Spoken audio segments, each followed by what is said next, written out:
We're busting philosophy out of the old stuffy lecture hall and setting it loose on the world of creativity.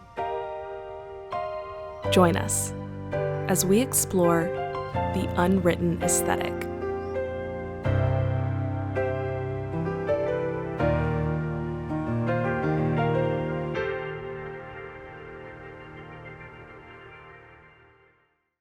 I'm so excited.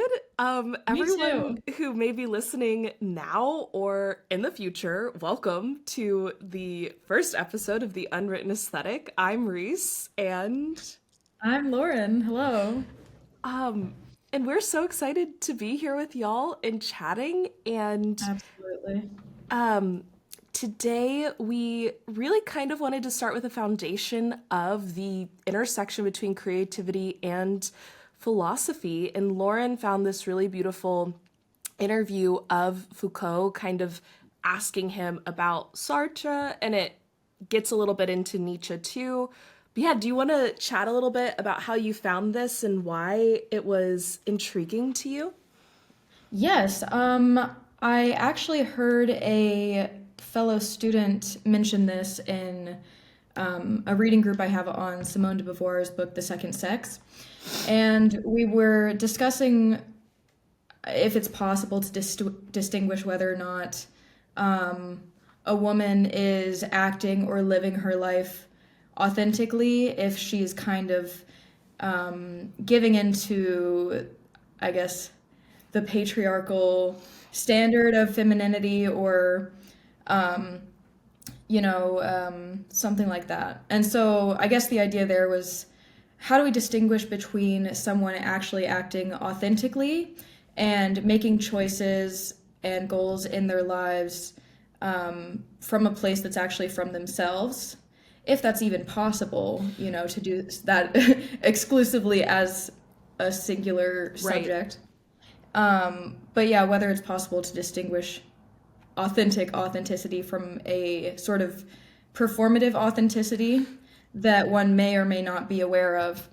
And they mentioned this interview with Foucault.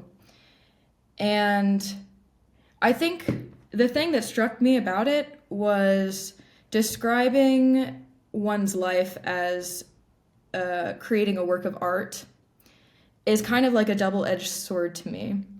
Because on the one hand, it's like, of course, life is art. Like the fact that any of this is possible and the fact that we are capable of making meaning in our lives and are aware that we can do that is beautiful.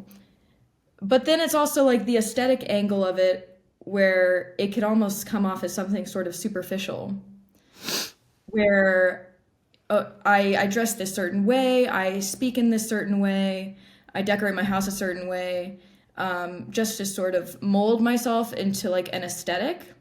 Yeah, like this external idea of what I've created, like this is what I want to be, so I'm gonna like falsely kind of mold things to fit that curated image.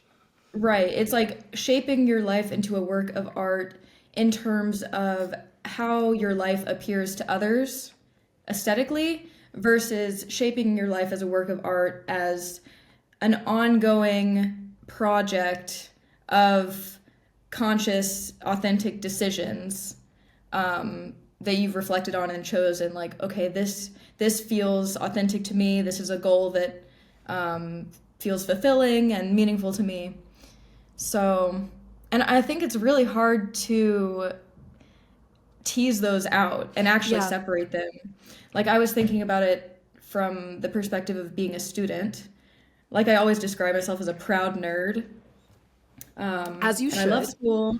Yeah, I love school. I love studying.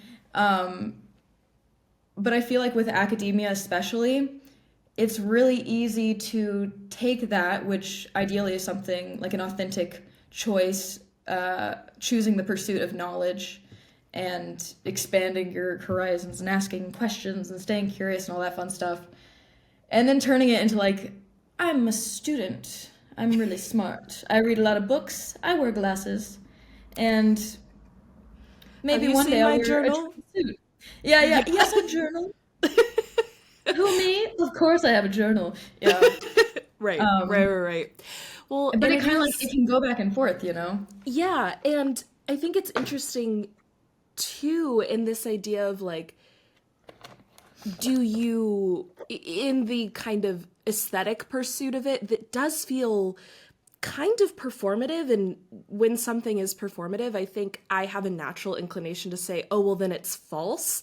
But it's like, Right. well, is something performative necessarily inauthentic? Because, I mean, to throw it Yeah, back to my acting days, the height of a good performance is making it authentic, making it definitely. real for yourself. And so, is there, I almost feel like part of this double edged sword is bridging the gap between the, Mm, like, okay, I'm doing this for the aesthetic or the performance of it right now, but eventually will there be something, like, is there a tipping point to when it becomes embodied and becomes authentic for you? hmm. But I don't know. Can that actually be an authentic pursuit in that way if it began from a place of like effort and Right. not ease? Yeah, I mean, my initial reaction would be to say yes. I've known lots of people who, they go into college having no idea what they want to study, but they feel this sort of societal obligation to get a degree. But then over time, they kind of find a niche that really resonates with them or a Yeah. discipline that they're like, oh, shoot, this is really interesting. Um, and so I think it can cross over in that way.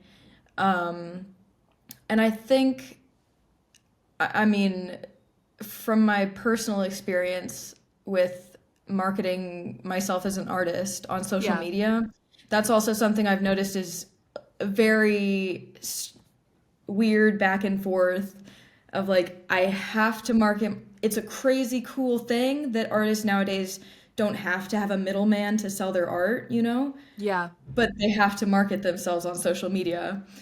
And that to me is something that's always felt very, it's always been a struggle for me. It's felt very sort of inauthentic, Yeah. definitely performative in a way. I mean, I try to make the art content I have as real as possible, Right. but it's hard. It's hard. Yeah. No, I completely I'm sure you can agree. relate to this. Yeah, as like even just talking about my life and like having moved to Italy and wanting to put out content that is just about the way I live my life, it's very like it's hard in the way that's like, okay, I've scheduled that there is this day that like I want to record my day so I could do like a day in the life. And then Mm. I find myself like, oh, well, I should probably not just be at home all day for that day. I should be out doing I should something, plan right? something fun. Yeah. Right? Which is like, not that I wouldn't Mm. do those things normally and enjoy those things, but then it's like, because there is this other motivating factor, it starts to feel inauthentic, even if it is Yeah. something that I do authentically. And then there's also the flip side of like, oh, I'm just like sitting in my bedroom talking about something. And because you're trying to communicate a point, you're not just going to be talking to the camera the way I talk out loud to myself like a crazy person about these things. Right. I Yeah. am communicating to someone else. And I think, in terms of authenticity, one thing with this idea of performance is in relationship to the other, right? Is like, Mhm. well, is anything in relationship to the other not performative in some aspect? Because it always feels different to me being with anyone, even if it's someone that I feel like I can be Yeah. my full authentic self with, still different than when I'm alone, right? Yeah, definitely. Yeah. I don't know how far into the philosophy stuff we want to get here, Go, let's but go. I mean, so Simone de Beauvoir and Sartre, they both their philosophies are very similar. They Mm-hmm. collaborated and worked together basically all of their adult careers, as far as I know. Yeah. And Sartre said that I'm pretty sure he thought it was impossible. Like there's being for itself and being in itself. Mm-hmm. being for itself, I hope being the more like authentic, being for me, and then Yeah. being in itself just kind of is like reducing your existence to what you physically are presently there. Yeah. Um, like being in itself for others, sort of. So like, maybe cut that. For I don't know what I'm talking about. no, I think you're right, but it's like almost like The being jargon is too much.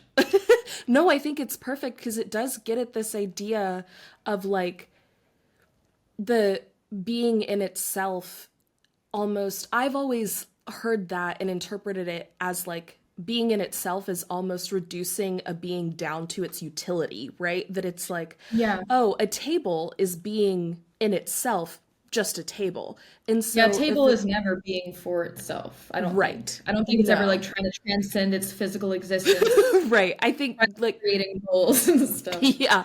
Well, because like consciousness is also like foundationally necessary for being Yeah. for itself, I believe. Um, Yeah. and so I hope I'm getting the jargon right, I but think I think we are. I think we are. it's easy to mix up. It is, because they're Um, so similar. But it's like then in being for itself, there is something that feels kind of like, okay, well then we have to define the self, like, and is there some aspect of a consciousness being for itself that is also performing for the self, for the yeah, like personality or ego? So how do you absolutely. actually like separate performance from I don't think you any of can this? personally. Really? Um, Okay, tell me because like more. there is in a sense like two, not two selves, but like two dimensions of self, I guess. Like there's the acting self that it's like, I guess you could say animals have that as well, where it's like based on just willing. And then the reflective, intuiting self, where it's sort of like self-reflexive in nature. Like the part of the self that's conscious of having any particular experience. Yeah. Like I'm not just talking on a podcast, I'm experiencing myself talking on a podcast, Yeah. which is Yeah. just the nature of self-consciousness. But I think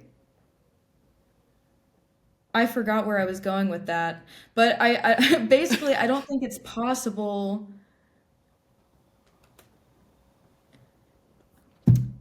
I don't think it's possible to separate the Yeah. two, like in terms of like I'm just doing my thing, I'm willing, I'm living authentically. And then, oh no, people are here. I guess I'll have to reduce myself to just an object in there. Like, I don't think that's how Right. it works. Right. Because I think I think there's an also interplay of the two. yeah. And I think even internally, I kind of have this thing that's like, oh, if I'm just like being for myself, there is a difference in being for myself and like kind of indulging and having a chill, relaxed day that is just like, oh, I'm going to sleep in and stay in bed and I'm being for myself versus no, like, do something that future you will be proud of and like get up and be productive. It's like, those are Yeah. also, they, at least to me, experientially feel very different, but Yes. both are kind of being for myself. But Yeah. one feels a little bit more performative in that, like, it's the long term validation of, okay, you got to put on this performance of like doing these things right now. But then Yeah. eventually, like, you enjoy it, right? And you get into the flow of it and the rhythm of it. Yeah. So I suppose within that, one question that the interview presupposes that I thought was really, really interesting. Mhm. Well, I guess the interview doesn't presuppose, but it kind of starts with is that the interviewer, they're talking about this idea of like creating self as a work of art. And Mhm. Foucault kind of says, with the Sartrean idea of we're not given the self, we Mhm. must create the self as a work of art. And I was kind of like, okay, are we not given the self or are we given the self? Even if that self is given to us by the self. I Yeah. don't Do we know. want to read? Can I read the quote? Is Yeah, that please, okay? please, please. Just to kind of contextualize it for Yeah. viewers and us as well. Um, let's see, where should we start? I think that the only acceptable practical consequence of what Sartre has said is to link his theoretical insight to the practice of creativity, and not that of authenticity.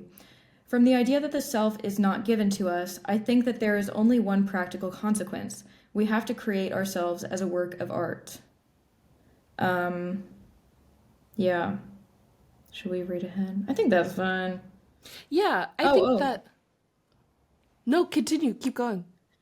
Uh, okay.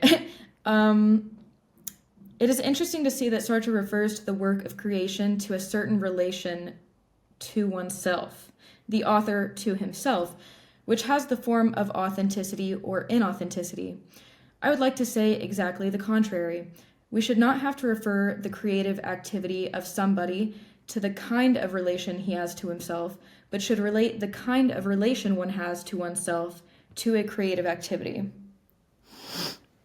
Interesting stuff. But yeah, maybe we should start with the first idea. I guess taking this idea that if there's no self, like if the grounds of self is nothing, really, and we have to make it something ourselves, should we, I guess, take from that authenticity is, I guess, the best way to go about dealing with that presupposition or whatever you want to call it, or is it creativity? Yeah. Um, I think it's, yeah, for me, almost impossible to say, like, oh, if we're starting from nothing, authenticity, because it's like, well, authentic to what? Like, what is actually being authentic? There would have to be some kind of substance that exists in order for authenticity to, like, yeah, authenticity isn't generative. It's mhm, like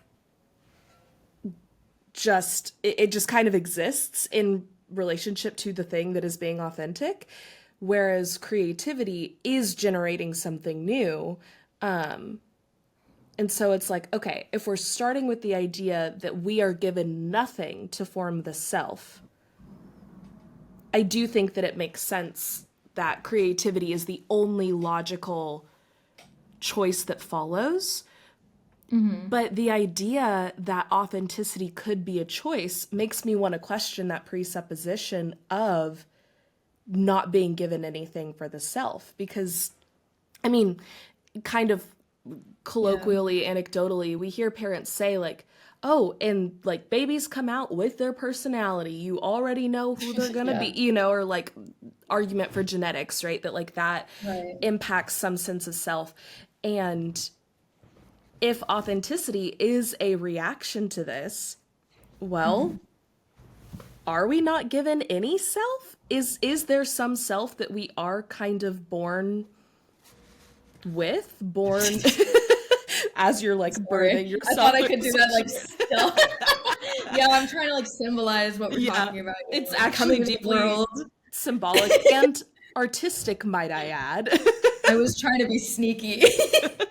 I can't. I guess I can't do that if it's like literally just me on my camera. It's so funny.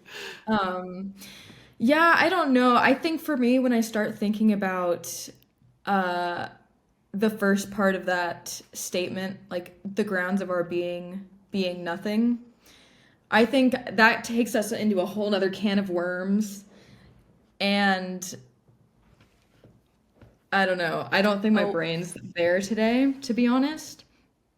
Um, but I mean, I guess in like a not a metaphysical sense, but more an existentialist sense, you can say that the grounds of our being are nothing because, or in the sense that there's nothing in the material world or our material biological lifetimes that will confirm or deny whether the meaning we've given our lives actually is at all, whether the truth we have assigned to things or the meaning of life that we have given it is actually there.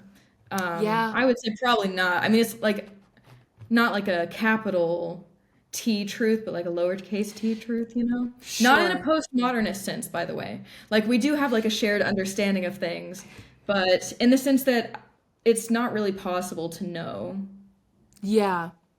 In a more like, I mean, correct me if I'm wrong, don't let me put words in your mouth, but like almost like existentialist way that Yeah. is, well, considering nihilism, we'll never really know if that's true or Yeah. not. But given our evidence of that maybe being true, we should do this, right?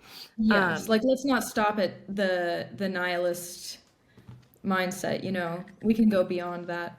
yeah, And I mean, it's kind of like the progression of nihilism to existentialism. And I think it's definitely better than nihilism in terms of its practicality, living a life. yeah, Nihilism isn't super practical, but I think existentialism often falls into a lot of shortcomings by taking up this idea of authenticity. For one thing, I feel like a lot of existentialist philosophers neglect the fact that authenticity is something. It's not like a platonic form that just exists. Like it's relative to time and place, like yeah, culture. Like for example, like women back in the days who could only publish under like a fake male name, like that's I would say that's authentic. They're not yeah, authentically putting their work forward as their own, but they're living within the constraints that they're given, like trying to push beyond the constraints of their life. yeah. And I feel like that's really, yeah. It'd be pretty shitty to look at that and be like, well, they weren't authentic, and it's like, Yeah, I'm like, okay, yeah. But if a woman were to do that today, it would be seen as a lot more questionable. I don't think as many people I think that it would be more subject to doubt whether that's an authentic choice. You know, like yeah, what you think women aren't, why would you think your work needs to be under a male's name, you know? right, right. Um, so that's kind of a problem I've come to have with existentialism. Yeah, I think that's interesting too. With like at the end, I guess this is jumping past that little interesting middle bit. So if we kind of grant the supposition that we're not given the self for the sake of this argument today, and I do think that there is still, even if we're given any part of self, I would probably still argue that creativity is still a better path Yeah, forward than authenticity. I think so too.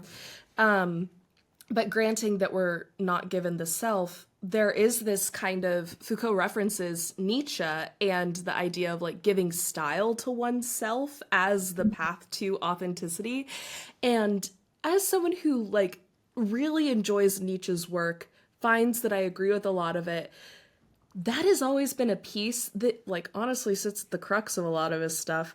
And I'm like, what the hell does that even mean? What do you mean by like giving style? And like it's logically I get it. I get the argument that he is making in this creative sense that is like, well, you're adding and you're embodying and you're doing all these things, but like to me it gives me that same feeling as what you're saying with like, well, you're not going to tell the woman who published in the 1800s under a pseudonym that she's being inauthentic. It's like, Right. well, I'm giving style to what? You really need to unpack what authenticity is before you can say, like, stylize it to create Yeah. something new. In my mind, it's always been really, to me, it's like a step ahead, and it is Yeah. left kind of clouded in origin. Right. Like there's something prior to it, ideally, that grounds that possibility, Yeah, yeah, sort of. Yeah, I mean, I feel like creativity is just a better descript. I agree with you there because, for one thing, authenticity is seems like something that you can't really fully tease out if it's a completely isolated decision. And even if you could, and you could be like, okay, yeah, this was just me, that I had no outside influences. Like, is that good? That's not good because at the end of the day, we're not isolated individuals. We live in a community, in a world, and we're shaped We by live our in a surroundings. society. We live in a society, we certainly do. Like, you can't really separate yourself from that, and you shouldn't really need to in order to feel like your decisions are justified, you know? Yeah, Yeah. totally. Well, and to further that, is it actually more authentic to make your decisions in context of where you're living in time and space? Like, is there something inauthentic about trying to separate the self from that? Yeah. I don't know. I I don't know either. I could fully, like, right now I'm like there I could make an argument for both. I don't know where I land Yeah, I could on also that. make an argument for both because it's like, on the one hand, it's impossible. I mean, unless you can like actually completely isolate yourself. But even then, you're never really alone because being alone also presupposes that there are others, you Yeah, know? right. Well, So in like a sort of self-referential sense, you're alone, but you're still aware of the fact that others exist.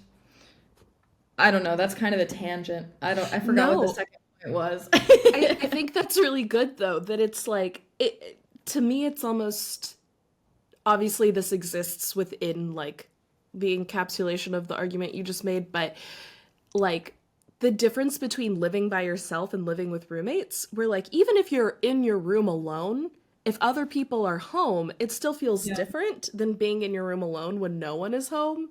Like, Right. Like I'm not gonna cry super loud in my room or sing super loud in my room if I know that other people are home. You yeah, know? it's true. Well, and I think that, like, yeah, even though you're alone and that's different than actually being with them, like, to have this kind of idea of, well, when I'm making choices in solitude or in only reference to the self, well, it's actually impossible to isolate that from your knowledge that these decisions will impact the way that you are perceived and the way that you engage Yeah. with the outside world. Yeah. I mean, some philosophers would argue that the ability to act freely, like one's awareness of themselves as like a conscious, freely acting agent, requires intersubjectivity, because it's almost like I guess the idea there is that I can't see myself as an individual with my own free will unless I'm confronted by either some outside force that compels me to act on that freedom, or like in the sense of like we define ourselves by what we are not. That's kind of random, I don't know. But No, I I see, think, even this is a good example because I love philosophy, obviously, and I have all these ideas in my head, and there's like the extra added layer knowing that this is being recorded and that people will listen to this, that's like limiting or definitely coloring how I am right. like piecing together my thoughts and like trying to express them, because I'm like, oh, this sounds dumb because here's the tree trunk, which is the thought, and then oh no, all these different branches are going off. I Okay, I'm acknowledging there's two branches, but now I'm just going on this branch and I just end up talking about the twigs. And now I'm Yeah. like, oh, that was stupid. I never talked about the tree trunk, you know, but it's like, But yeah, I fully hear that. It's like the lens through which you're seeing it, and I wonder if maybe that's how you kind of get around the idea that it's inauthentic when it's engaging with something external, is that like it's not changing, like, to continue using your example of like talking on a podcast, you're not saying anything that you don't believe. You're not right. lying Yeah. just because of this, but it is adding like maybe like a red colored lens on top of through which your authenticity is being projected. And so that's going to Yeah. filter out some things, but the thing that's coming through, does that make it false? I don't think so. No, it doesn't make it false, but I think the problem that arises there, and this is something I've definitely struggled with, Yeah. not so much recently after realizing this, but I mean, imposter syndrome, I'm sure is Mm. something a lot of people can relate to. And I realized that I was so, like, imposter syndrome in the sort of language that we've been using here is basically um, the for itself being scared of just being viewed as like being in itself, you know? Basically, like, I have this idea of who I am, and I am afraid that it's not going to be recognized by others, that I'm going to give off a different sort of impression, or maybe they will misinterpret my words as meaning something else. And for me, like in academia, most of the time my fear is like seeming dumb. Yeah. And I realized that if you let that drive what decisions you make and how you interact with people, it's maybe you're speaking truthfully, but it's it's kind of a barrier that you're setting up that's preventing genuine connections with others, and Yeah. also like it's a self-fulfilling prophecy. Like, for example, I'm studying in Germany, and my program is in German. And at the beginning of the semester, I was so worried that I was going to sound dumb by making grammatical mistakes or forgetting a word in German that I just like didn't participate in class. And I was like, Lauren, you're so scared of looking dumb that you've literally become dumb because now your German's worse because you're not speaking German. Like, it's just a self-fulfilling prophecy. And so you kind of have to break through that in order to, like, yeah, it's an authentic pursuit, but if you're held back by that fear that your authentic pursuit won't be recognized as such by others, then it might be still authentic, but In a the in like yeah. a not yeah, No, I in like a absolutely hear what you're smaller saying. Yeah, I love that you way, said smaller way. like this, Like this. like I this. think that there is the word that was occurring to me as you were talking is like, well, there is like a fullness to authenticity, right? And Mhm. if you are like putting a cap on authenticity in a certain sense, it's like, can that actually be authenticity? Yeah, Like, I think that would be more like a performative authenticity where it's like, yeah, okay, I'm really nervous. I really want to seem smart because this is something I've chosen to do, this philosophy program, and uh, but then you're like, "Oh," so you can't really right. be. Well, and I think what you're saying about the self-fulfilling prophecy is so true too. Like, we've all, well, I say we all, maybe that's just a self-report. I've been there too. Like, I don't want to suppose for our listeners, but where it's like, oh my gosh, Our I am listeners are like, so, no, yeah, not like, me. nope. Uh, but like for me, definitely being dumb, like perceived as dumb is something that I worry about. But I also really worry about being perceived as mean. And I It's think impossible. oh, that's so You're nice. literally the nicest person that I know. Actually, oh, that's so sweet. I'm not exaggerating. But but one thing that this actually makes me think of is like not the first day we met, but the first day of class in high school where I was so afraid of being mean that I actually like hyper inconvenienced everybody around me. Wait, It's what? so How? so our Like being like, oh, but we can whatever you want to do. well, I And mean everyone's like, that is a oh, good example, but I remember we had our I don't literature remember the class first. with Was that the our first class we met in?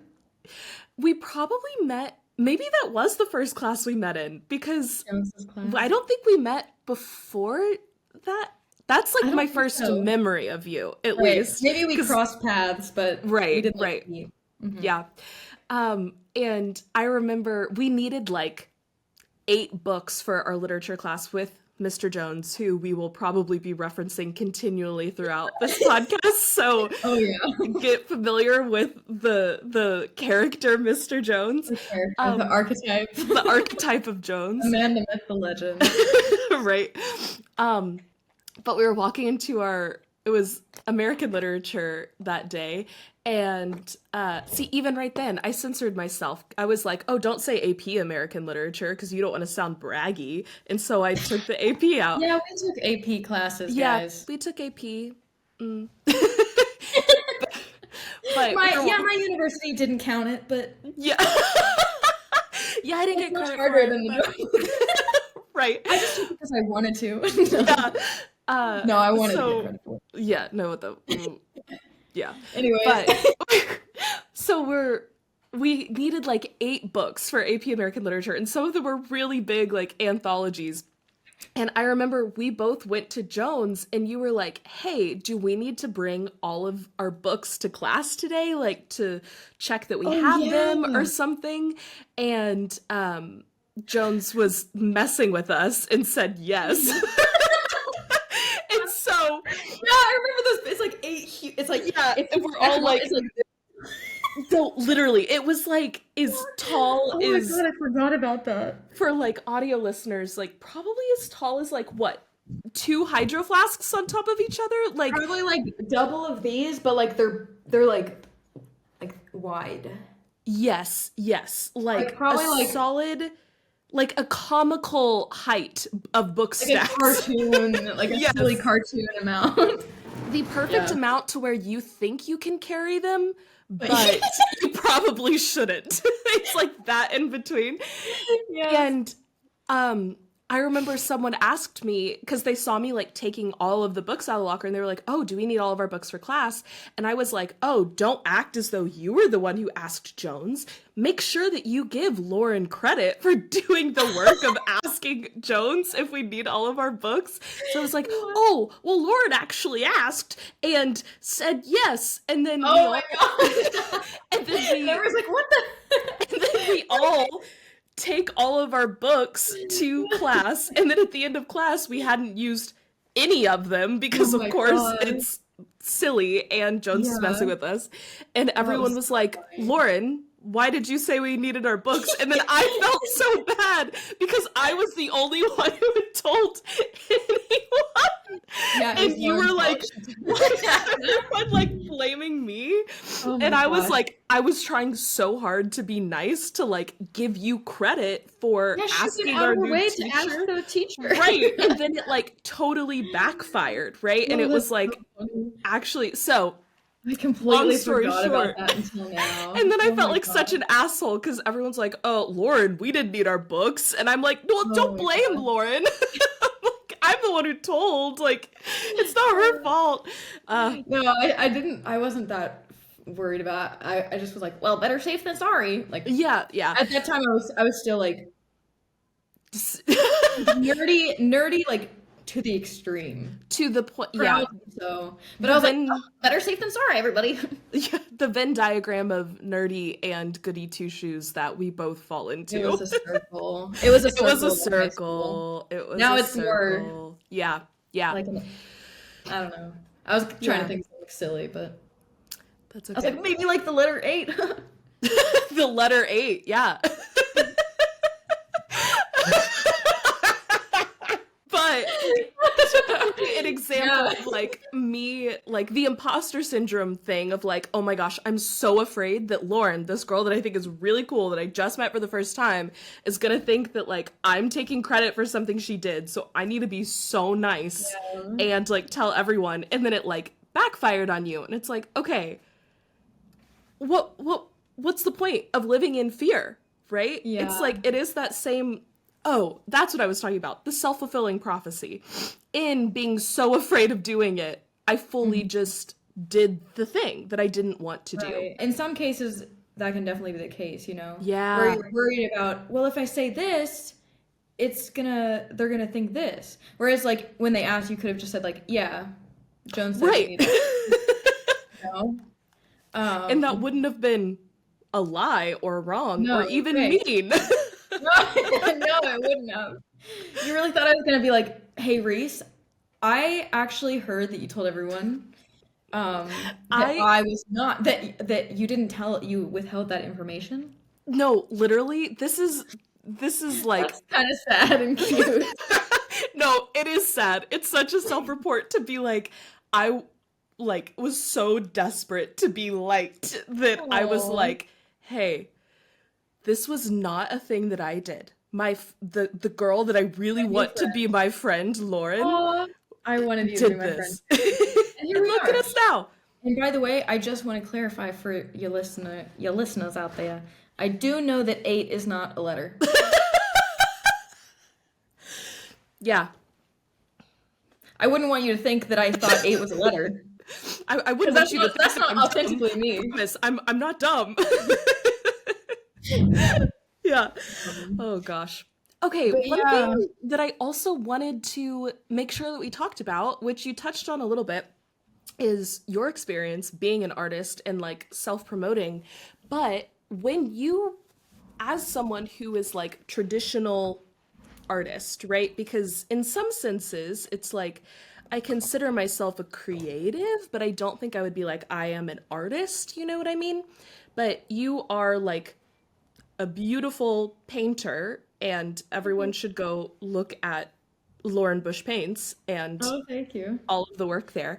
But how, when you hear creating life as a work of art, how does that relate to your experience of literally creating a work of art? Does that feel like living?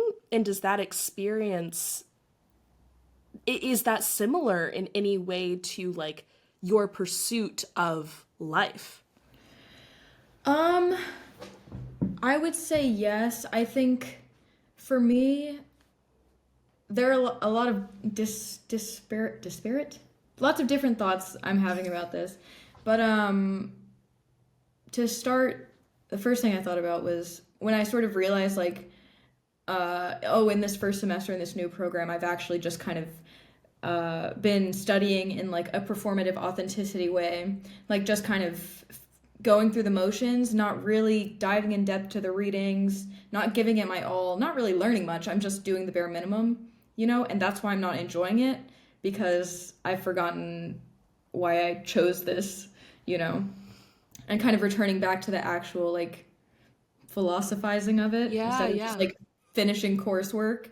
But yeah. in conjunction with that realization, I asked myself, okay, are there any other areas of my life where this is the case, where I'm just kind of going through the motions in like a shell of an authentic choice? And with regards to art, I was surprised to find that that actually was not the case. I think for me, painting is something that maybe it's not immune to that, but it's pretty close because it's such a, uh, I don't know, like as a form of self expression and just like the drive to create is something that, for me at least, is really hard to um, kind of turn it into something more small, you know? Mm-hmm. Like this isn't to say that, throughout the course of posting my art online and seeing what was more popular, like leaning into that, but not in the sense of like, oh, this is what people want to buy and like the most, so I'll paint more stuff like this. Like more so like it helped me kind of shape and discover what, like the style that I'm developing as an artist and some of the motifs that I gravitate towards. So it kind of helped me see that more clearly and be like, oh yeah, this is something that resonates with people. They can recognize what I'm doing here, Yeah. and so kind of going with that. But there have definitely been lots of abandoned paintings, and so I don't think I can finish a painting if it's not something that comes from a place of just like kind of like a raw impulse to create. Mm. And for me, philosophy and art are like just basically visual art and like poetry, for example, Yeah. are just like two different dimensions of my philosophical practice or philosophical investigations, They're just like in different mediums. And I Yeah. think the thing about visual art that is very unique for me is that, in language, the form is communicating meaning, but it's communicating a particular meaning, the definitions and connotations of a certain of the words and how they are used together and all that stuff. But with visual art, it's it basically means whatever it means to the viewer. Yeah. So I can paint something with a certain intention behind it, or even like a meaning that I want to come across in it. But at the end of the day, once it's done, it means whatever it means in the eyes of the viewer in each and every case. But I don't think that's like a shortcoming of the medium. I think that's actually what makes it so special, I agree. is that what is communicated in visual art is something that makes human beings unique. It's like the core thing that makes us human, which is the capacity to make meaning and for things to actually mean something to us. And so I think that's what's really special to me about it. And I guess maybe it's the absence of trying to communicate something specific, like I would be in like a conversation or a philosophical text or like any sort of social interaction, that makes it more difficult for that to become something inauthentic. Yeah. But yeah. Yeah. That one, thank you for sharing, is Of course. so, it's just like, I love listening to you talk about philosophy as creativity and creativity as philosophy. I think that, like, you are the only person I have heard talk about it in that way. And, like, that also completely, like, I think that that really gets at the heart of why I'm so captivated with philosophy too, and why, for both of us, philosophy has never been just philosophy. Like, Yeah, we definitely. also are both writers, and while I'm not an artist in the way that you are, nor could ever be, your Yeah, talent yeah. is You're like, definitely creative. I mean, thank you. what you've done is like you've created a collective from the ground up, you Well, know? that's kind of like what I would equate as like my trying to live philosophy, right? And Yeah. it's obviously different in a different medium, but like still creative, right? Yeah. And I think that it's so important to have this conversation around philosophy as a pursuit for how we live our life, and not just like, obviously that's kind of been a like, Aristotle was very much about that. Sartre kind of took us back to that in this other way that's like, it's not just, oh, how do we approach like human flourishing? How do we approach growth? How do we approach care and conception of self? But like, how do you actually live out your values? How do Yeah. you actually Yeah, yeah. live your belief? And philosophy is like, can't be just intellectual, and so often it is. Yes. And 100%. it's, I think that that's really sitting at the core of what we're doing here, is trying to like breathe life into this facet of philosophy. And like, everything that you just said is living example as why that's important, and I think makes it so much more accessible to people who are like, hey, I'm not going to sit down and read Yeah. an essay from someone using dense language that's like Yeah. purposefully trying to be like Yeah. obtuse and Confusing. Yeah. obstructive. Yeah. Um, Throwing in Latin phrases just to sound smart. We know how they right. do it. Yeah. Well, it's like, sure, we could if we wanted to, but why? Because at the end of the Right. day, aren't we trying to make meaning by conveying a message to someone else? And I think what you said about like the difference in medium between writing being about a specific, like concise, clear message, whereas art is so much more open ended.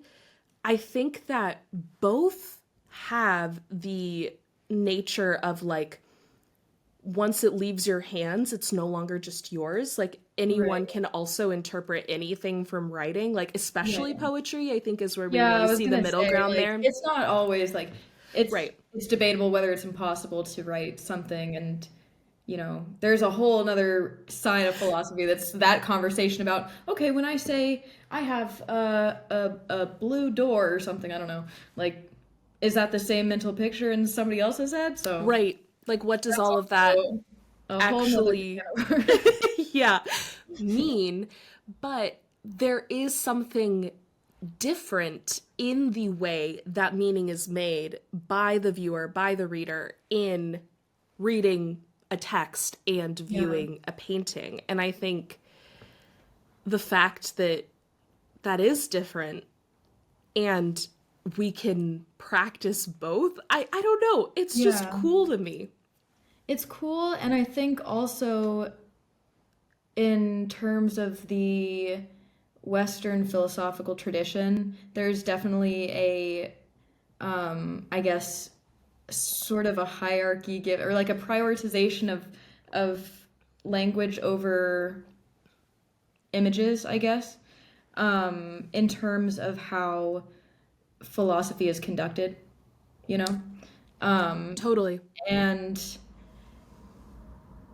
I think maybe a philosophy that could get more into the power of images, of art, or music, for example, to communicate meaning is like a whole nother thing. And maybe even something that would get more at like the core of what it means to be human. I don't know. Also, music. Like, music to me, certain pieces of music are capable of communicating like something to the extent that I can only dream of Yeah. aspiring to, like in language or visual art. Like, what's that?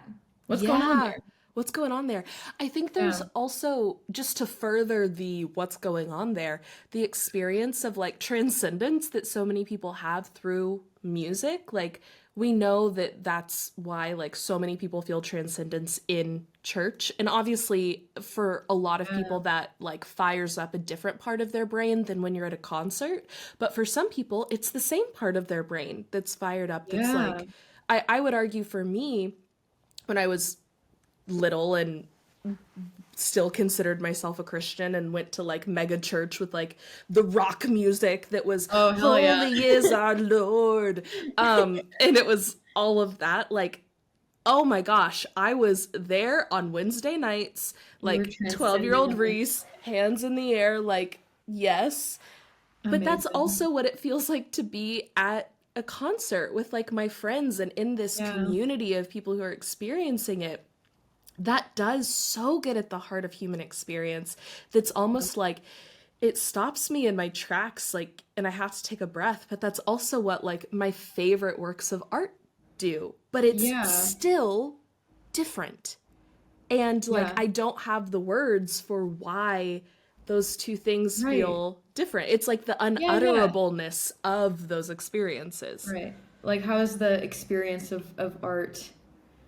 Like, what's the qualitative difference between having like a sort of like transcendental encounter with a painting versus like a violin concerto or something like that, you Yeah.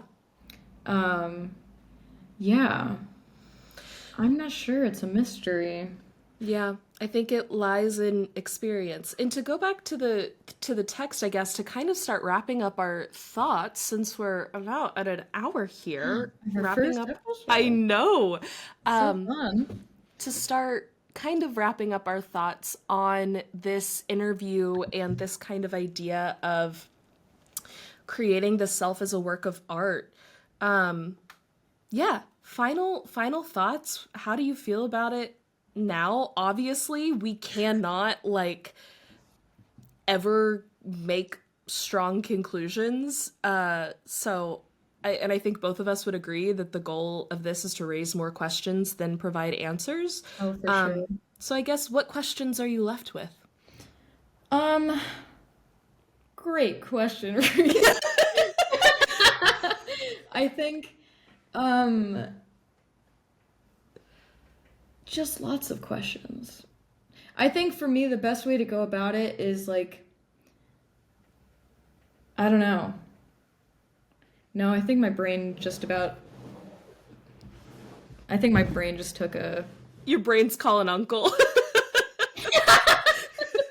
What? Have you never heard that? Oh no. Oh no. Uncle is like what you say if like you're like arm wrestling someone and you're like tapping out. It's like uncle, uncle. That is so... My brain's calling uncle. That's so funny. Oh my god. Oh, okay. I was just picturing like the confusion with which that experience must have hit you for like if you didn't know what that is. That's so funny. But also speaks to what we're talking about like symbols meaning different things to different people. Exactly. It's all around and that was actually precisely my final thought. And that was beautiful. Beautiful. Yeah, you were sharing that experience with us. That's so funny. What about you? Do you have any final thoughts or questions or... I think... Or maybe... Yeah, the biggest question that that I think is going to sit with me for a while is this idea of like, is there... Sorry. I just said so many words to say nothing. No, I was laughing at the uncle thing still.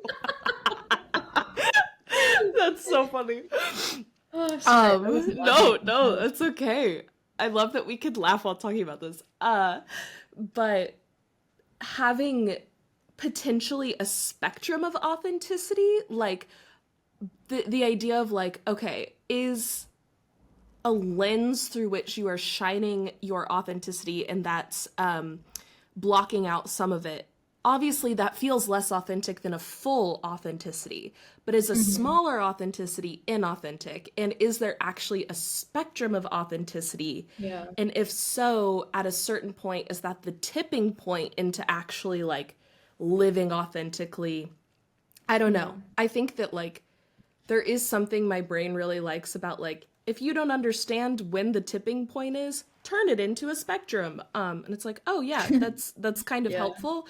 But what that would actually mean like in practice, in use. So that's kind of, the way that I like to think about it lately, like the definition of authenticity that feels most authentic to me is sort of like authenticity is like all of our actions are within like a certain constraint, like whether it's like the capacities of our physical biological bodies. Like I'd love to fly, but if I want to do that, I gotta get on an airplane, you know? So weird example, but authenticity is like an attempt to act up against those constraints and to either transcend those constraints or like push them further outwards, you know? Like I kind of think about it as like it's the frame within which we freely act. And the frame itself is not like the possibilities. It constrains the possibilities from like infinite to finite, you know, depending on certain circumstances of our existence. But it's acting freely within constraints.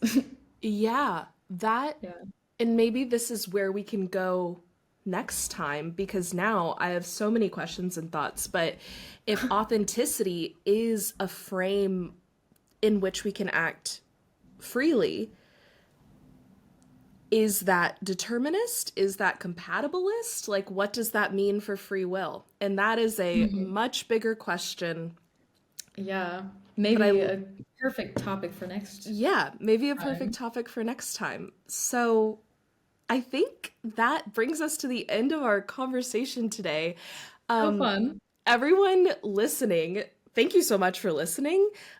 We will be releasing episodes bi-weekly, so make sure you subscribe wherever you're listening. That way you won't miss any conversations between Lauren and I.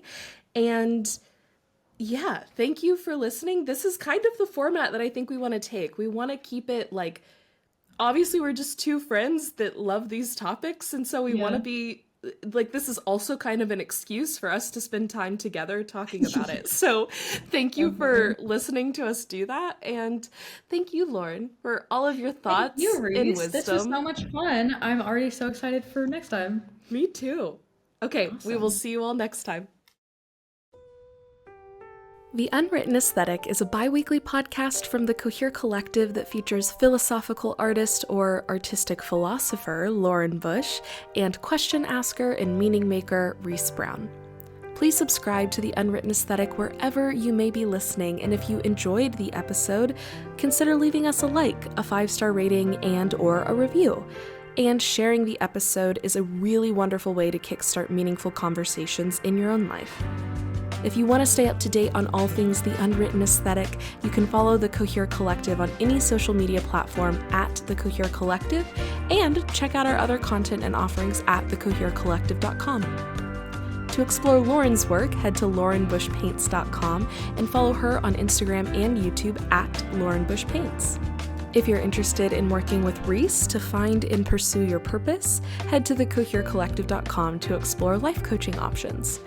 A huge thank you to Jack Corbett for the Unwritten Aesthetics music, and thank you all for being here today and exploring the Unwritten Aesthetic with us. As always, we hope you feel like you are living more coherently. Until next time, love.